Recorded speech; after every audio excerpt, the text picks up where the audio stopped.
Back in the 1980s, sword and sorcery films were a bit of a go-to genre, as all you needed really was some open spaces, a strapping hero in a leather loincloth, and perhaps some buxom beauties who were in some sort of trouble. Probably had something to do with a wizard too. One person who saw a great opportunity to make one was probably not the first one you would think of. After making a couple of family-friendly films, Don Coscarelli burst onto the scene with Phantasm. This fever dream of a film caught the imagination of audiences everywhere as the tall man began to haunt their dreams. More importantly, film executives were paying attention to how well the film had done. Coscarelli now could line up his next picture. He wanted to create a fantasy film about a hero who could talk to animals. The Beastmaster was about to be born. When it came time to actually film the movie, Coscarelli would soon find that the real horror of his life may be bringing this film to life.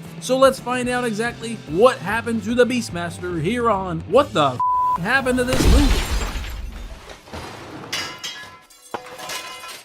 Riding the success of Phantasm, he was ready to do his next film and had been thinking about a book he read when he was a kid called The Beastmaster. He liked the concept of the book where the hero had the ability to telepathically talk to animals. The rest of the story didn't quite interest him as it took place in the future. Instead, he decided to set it in the past in a medieval type story involving magic, swords, and a deposed prince. Some of the films he loved as a kid were the Hercules film starring Steve Reeves. He combined elements from both the book and these types of films and came up with what would become the Beastmaster. Coscarelli would say that he combined some of his favorite elements from Japanese samurai films and Disney animal movies as well.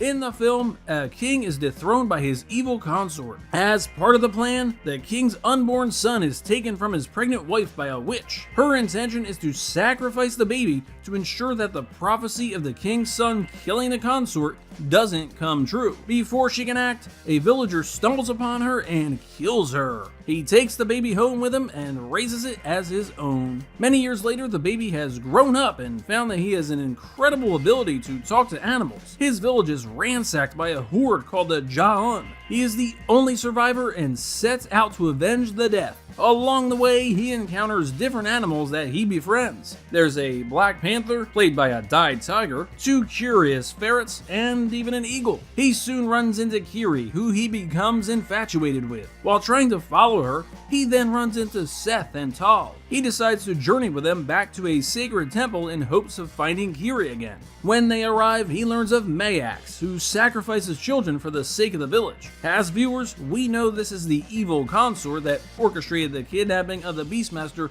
years before. Now, he must help his new friends and rescue his father, the king, who is still alive and imprisoned inside of the castle. All of this is set in the medieval world where magic is real and everyone's adept at using a sword.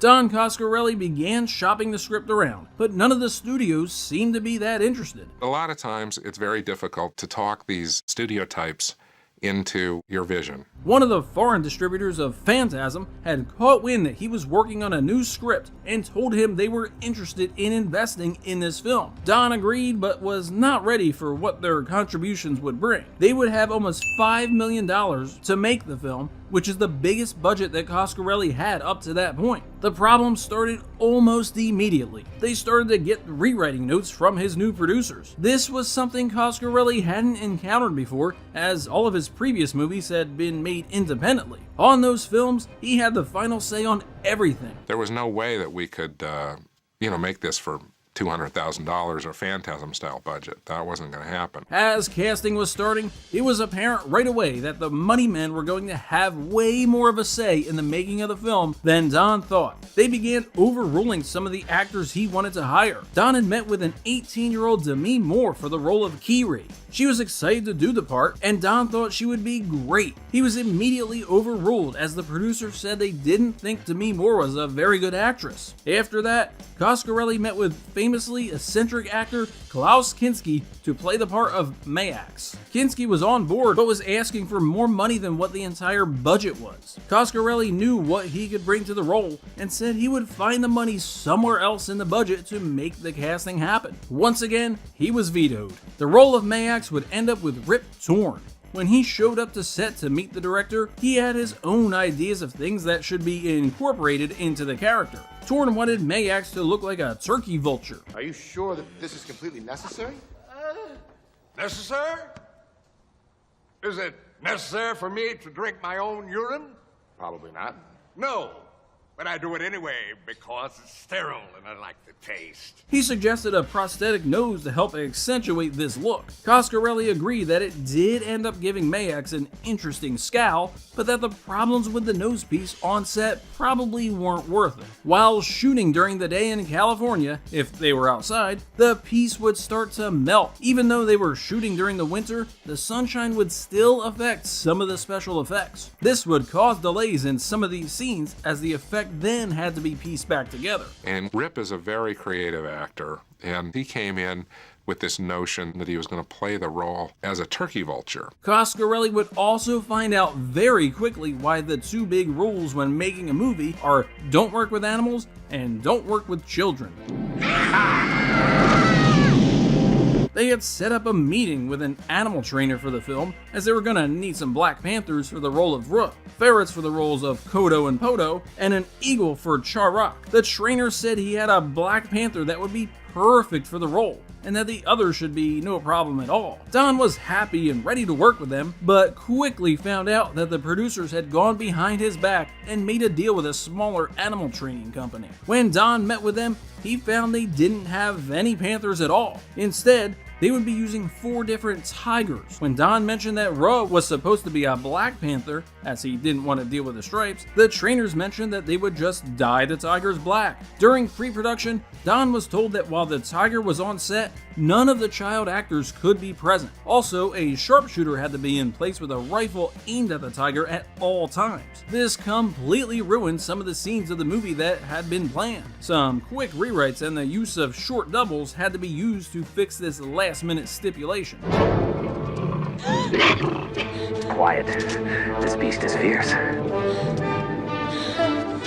On the first day Mark Singer was on set, they were filming the scene where Dar discovers his powers when a bear comes out of the forest and threatens his father. The bear was a Russian bear and was the only one working in Hollywood at the time. When the bear came out of the forest, he immediately began attacking his handler. The cast and crew went running from the set and locked themselves in nearby vehicles until the bear had been recaptured. The handler went off to the hospital, and the crew then told Mark it was his turn to film his scenes. This did not deter Singer though. He would later state that he tried to let the animals know he understood that they were in charge on the set. He claimed that the main tiger used in the film, named Kipling, was the first performer he said good morning to when he showed up, and the last one he said goodnight to. Singer says this led them to having a great working relationship on the film, which kind of shows up in the movie. His character is constantly patting the large cat on the side and back throughout the film. Probably the biggest diva on the set was the eagle that they were using on the film. Singer claimed that it didn't like him at all. The bird would refuse to fly on cue most of the time. They had to put the eagle in a closed basket and then attach it to a helium balloon. It would fly up high enough, and they would unlatch the basket using radio control. They would then film the bird flying back down to the ground. This caused numerous delays. Singer says that during the scene where he pulls out his sword for the first time, the bird was supposed to fly by, but instead opted to attack him. It used one of its talons to cut him right on his right shoulder blade, all the way down to his left kidney. When my back was turned, she took off way up high and came down and hooked me with a talon and left a zipper down my back, you know, that sort of thing. The easiest animals it seemed to work with may have been the ferrets. While they couldn't really be trained to do many tricks or skills, they were heavily food motivated. Many times they would just place food where they needed them to go, and they would happily run to that spot. A couple of things were able to be done. such as one of the ferrets running with keys in its mouth, but luckily not much was really required of them. One of the biggest hurdles of the animals being on set was the final shot of Dar, Kiri, and Ra on the top of the mountain as a helicopter was flying around getting the shot. The tiger was chained down so he couldn't move very far, and an animal trainer was hidden in a nearby rock. They were worried the helicopter would spook the tiger and cause him to lash out. Luckily, no problems. When it came time to do close-ups for that scene, Coscarelli had an idea, but the trainers told him he was crazy. He had hoped that he could get a shot of one of the ferrets poking out of Dar's pouch and interacting with the tiger. They told him that the tiger would probably try and eat the ferret. He asked if they could try, and they reluctantly agreed. The tiger had been heavily fed after all, so he wouldn't have much of an appetite. Then, every trainer was on hand just in case they needed to immediately separate the tiger from everyone else. They rolled camera and they pushed the ferret up. His head poked out and the tiger looked over. The two animals quickly smelled each other, so it looks like they're touching noses. Don said cut, and very quickly they separated the ferret from the tiger. They nailed the shot,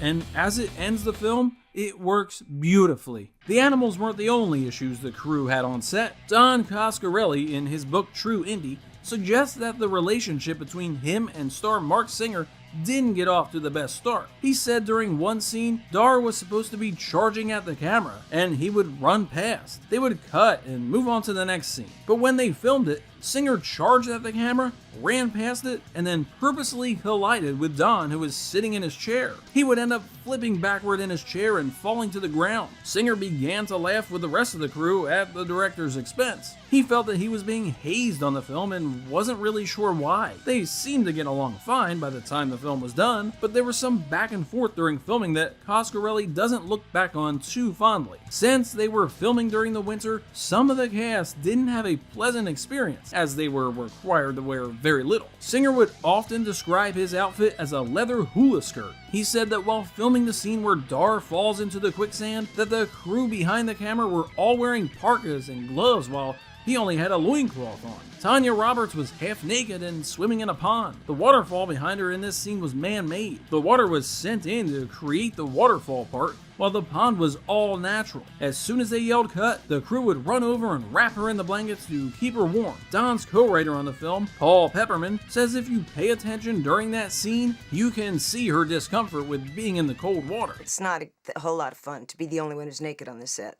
I mean, not that I was, but I mean, I was nakeder than everyone else. I mean, everyone else was in duffel coats. Once the film wrapped, Coscarelli headed back to start the editing process. He was able to assemble his director's cut of the film, but was quickly kicked out of any further editing on the film. The producers took it over, and someone mentioned that the film seemed like it should be longer. The editor was then given instructions to lengthen every shot in the film. This gives the film a far slower pace, which changes some of the tone that Coscarelli was going for. He was also very upset that he wasn't able to be there for the creation of the optical effects. He says that some of them, like the dust cloud created in the distance by the Horde, looks terrible. When Vinegar Syndrome put out their 4K version of the film, they offered Don a chance to come back and redo some of these effects. The original theatrical version and the new version with improved opticals are both offered in the set, meaning you can compare and contrast yourself. It would have been a different film if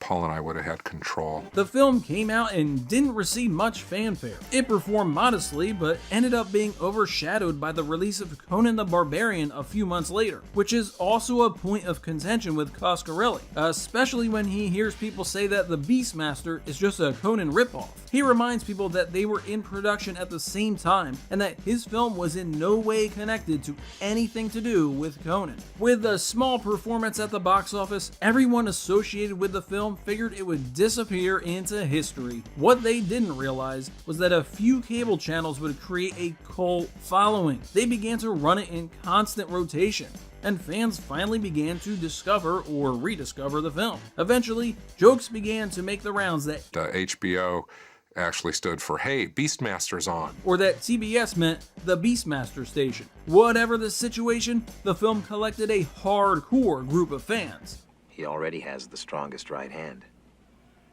that any leader of men could want.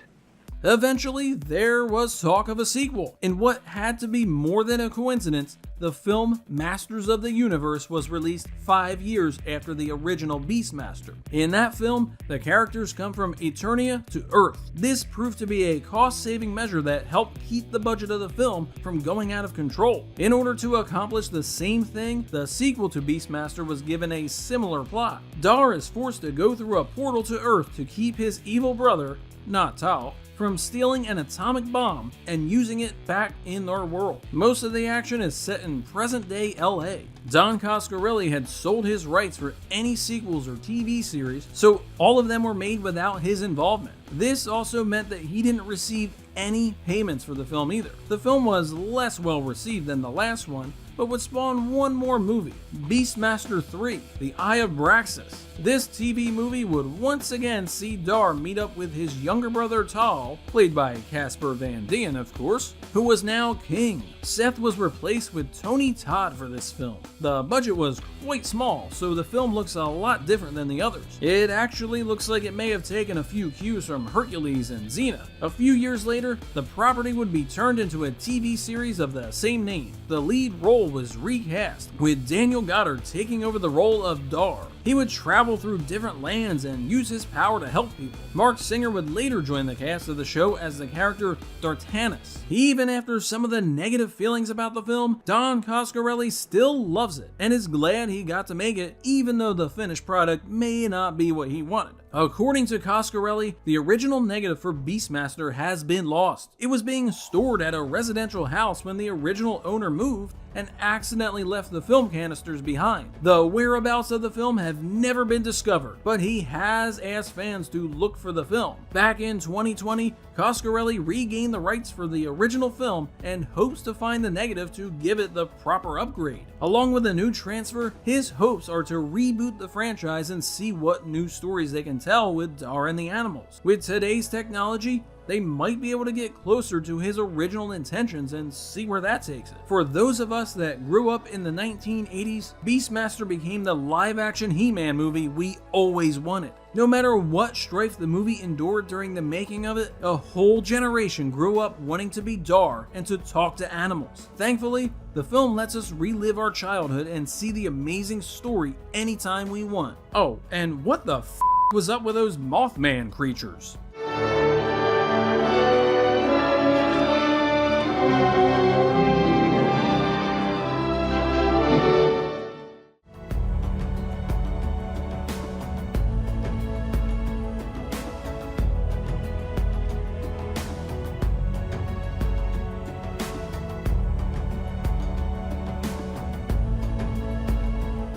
Thank you for clicking on our video, everybody. If you like what you saw here, please make sure you like the video and subscribe and share with your friends who like this sort of content. JoBlo was created by movie fans for movie fans, and we appreciate your support.